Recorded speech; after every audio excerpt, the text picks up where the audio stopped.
ભારત દેશ ધાર્મિક દેશ છે અને ભારતમાં વસતા લોકો ધર્મ પ્રત્યે ખૂબ જ આસ્થા ધરાવતા હોય છે। શ્રાવણ મહિનાની શરૂઆત થતાં મોટાભાગના તમામ તહેવારો અને વ્રતની ઉજવણી આ મહિનામાં થતી હોય છે। અષાઢ સુદ અમાવસ એટલે દિવાસો। આ દિવસથી દશામાના વ્રતની શરૂઆત થાય છે। દિવાસાના દિવસે મોટાભાગે મહિલાઓ દશામાની મૂર્તિ પોતાના ઘરે લાવી 10 દિવસ દશામાના વ્રતની ધામધૂમપૂર્વક ઉજવણી કરે છે। અત્યારે બનાસકાંઠાના બજારોમાં દશામાની અવનવી ડિઝાઇનવાળી મૂર્તિઓ આવી ગઈ છે અને મહિલાઓ કેમ દશામાના વ્રતની ઉજવણી કરતા હોય છે તે જાણીએ।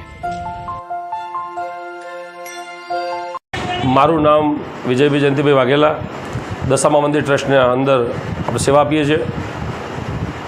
મુંબઈની અંદર મુંબઈ તરીકે ઓળખાતી અને મોરાગઢમાં મુંબઈના નામથી પ્રખ્યાત અને ઉત્તર ગુજરાત, બનાસકાંઠા અને રાજસ્થાનમાં દશામાના નામથી પ્રખ્યાત એવી માં દેવી માં દશામાની વાત કરીએ આપણે તો માં દશામાના વ્રત એ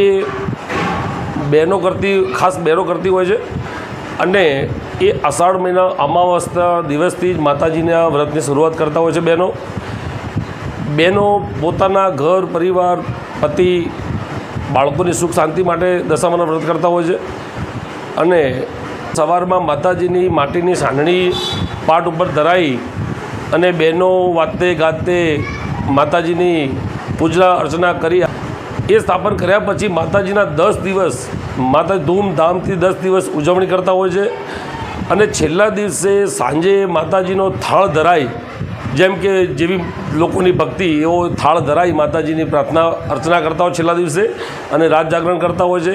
રાત જાગ્યા પછી, આખી રાત જાગ્યા પછી સવારે માતાજીનું જે પ્રમાણે મુહૂર્ત હોય, લગભગ સવારે વહેલું હોય છે મુહૂર્ત, તો એ પ્રમાણે માતાજીને પાટેથી વાતે ગાતે લઈ અને વધામણું વળામણું કરી અને માતાજીના નદીએ જઈ અને એમનું નદીમાં વિસર્જન કરતા હોય છે। એ જ રીતે માતાજીના આ દશામાના ડીસા રેલવે સ્ટેશન દશામાના મંદિરની વાત કરીએ તો ઉત્તર ગુજરાતની અંદર માં દશામાનું મંદિર એ પહેલું મંદિર છે।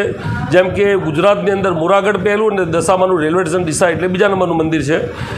એ જ રીતે અહીંયા આગળ ખૂબ જ મોટી સંખ્યામાં ભાઈ ભક્તો ઉમટી પડે છે દશામાના શ્રાવણ મહિનાના વ્રતમાં અને અહીંયા આગળ બહેનો ભાવપૂર્વક ભક્તિપૂર્વક ખૂબ જ મોટી સંખ્યામાં અહીં આ મેળો બહેનો તરીકે જ ઓળખાતો હોય છે કે બહેનોનો જ મેળો છે અને અહીંયા આગળ દૂર દૂરથી જેમ કે રાજસ્થાન, યુપી, બિહાર અને ઉત્તર ગુજરાતનું પૂરેપૂરી પબ્લિક અહીંયા આગળ દર્શન માટે આવે છે।